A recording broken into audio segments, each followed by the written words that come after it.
Miss Kim at Emmanuel Kids Corner. Thank you for joining me. Today, I am a real snowman. Do you know why I said a real snowman? Well, a buddy of mine said, Miss Kim, you're not a real snowman unless you have a carrot for your nose. And guess what? Today I do have a carrot for my nose. So I guess I am a real snowman.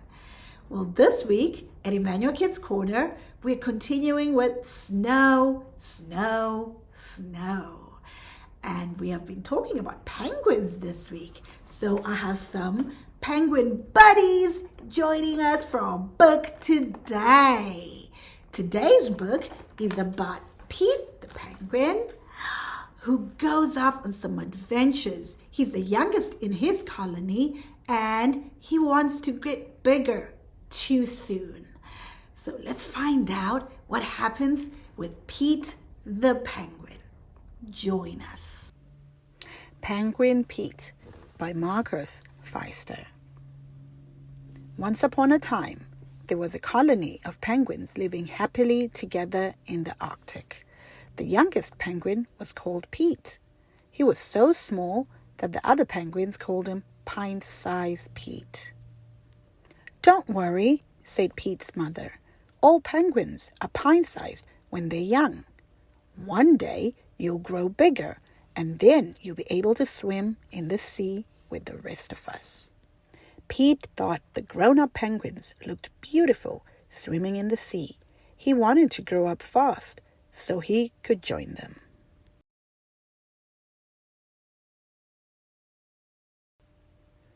But when the penguins came back in the evening and waddled clumsily to their nesting places, Pete couldn't help laughing. They looked so funny. Grown-up penguins couldn't move about on snow and ice any better than pint-sized Pete.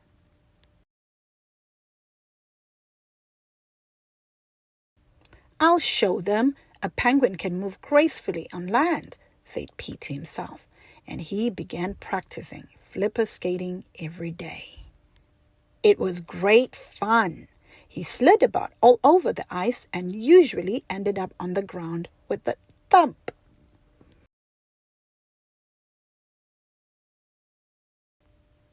Now and then, some of the other penguins who were Pete's friends stayed home with him. Then they had a wonderful time playing hide and seek, making snow penguins, and having snowball fights. The time flew by.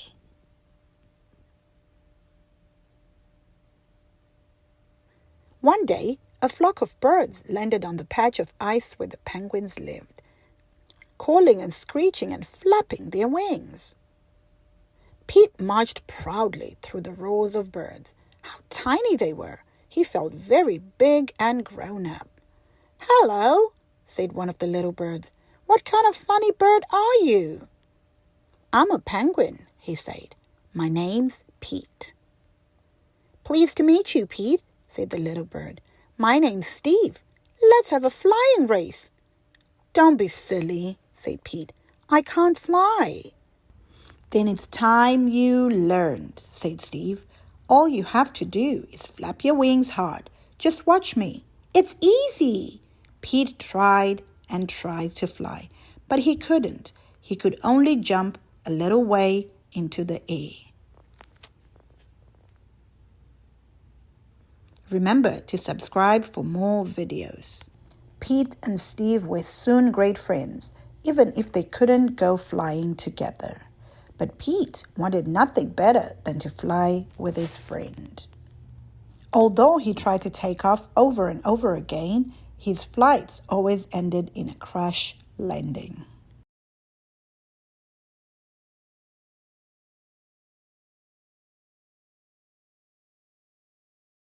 The day came when the flock of birds had to move on.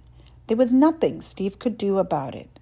As the two friends said goodbye, big penguin tears trickled down Pete's cheeks.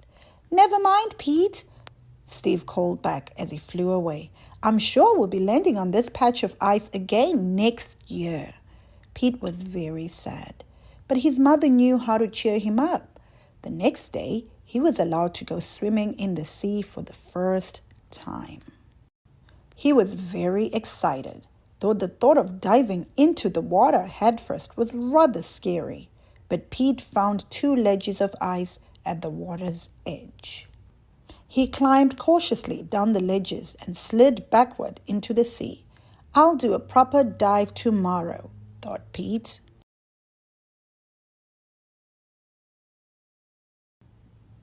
Pete's first strokes were rather clumsy, but soon he was gliding through the cold water like an eel. He could even do a backstroke. He came in last in most of the swimming races, and he last when the penguins played games, but Pete was a good loser.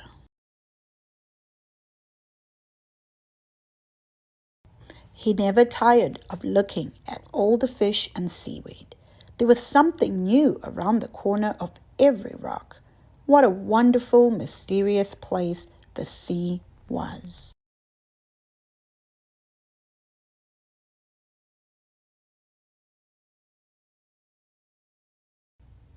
The moon had risen by the time Pete waddled happily back to his mother. He felt far too tired to tell her all about his adventures, but that could wait until tomorrow. He fell asleep at once and dreamed of Steve, the sea, and the dive he was going to do the next day. The end. Whoa! Those were some really cool adventures. I am so glad that Pete's mom found the perfect treat to help cheer him up. I hope you enjoyed the book just as much as we enjoyed the book. And remember, if you like the book, give us a thumbs up and remember to subscribe for more videos. And if you'd like to tour our Early Learning Center, do get in touch. We would love to meet you. Well, that's it from us. Until next time, remember, be good and